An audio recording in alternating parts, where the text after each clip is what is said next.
এই রোদের মধ্যে তুমি এখানে শুয়ে আছো কেন?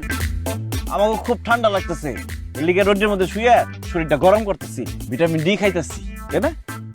গরমে মানুষ পাগল হয়ে যেতেছে আর তোমার ঠান্ডা লাগে না? আমার লগে মজা লাও। শুয়ে আছো ভালো কথা, কিন্তু এইগুলা কি? এডি কি তাস কেন?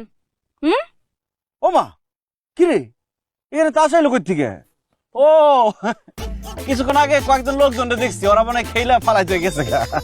ফালা নোংরা জিনিস ফালা। ওই শারমিন, জামাই বাবা যে একদম মিথ্যা কথা কইতেছে। আমি নিজে চোখে দেখছি এই ফালতু পোলাদের সাথে জামাই বাবা যে তাস খেলতেছে। তোমার এত বড় সাহস, তুমি আমার সাথে মিথ্যা কথা বলো? আপনি সত্যি দেখছেন? আমি দেখা গিয়াই তো আমার মাইয়ারে খবর দিয়ে নিয়ে আসছি। তাকে কইবেন না। শারমিন, আমাকে ভুল হয়ে গেছে, আমাকে মাফ করে দাও। আমরা জীবনে আর কোনোদিন তাস খেলব না। এই যে কানে ধরতেছি, কিরে খেলবি? জীবনেও নাই যে কানে ধরছি। এইভাবে নরম সুরে কথা কইলে তাস খেলা ছাড়বো? জীবনেও ছাড়বো না। আরে তোর বাপে এরম বয়সে তাস খেলতেছিল, আমার চোখে পড়ছে, নিষেধ করছে, শুনে নাই।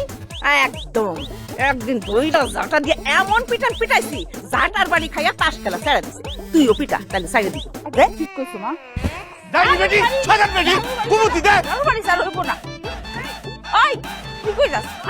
একজন তো মারতে পারলি না, হ্যাঁ? এইটা কোনো চলবো? আবার দেখবি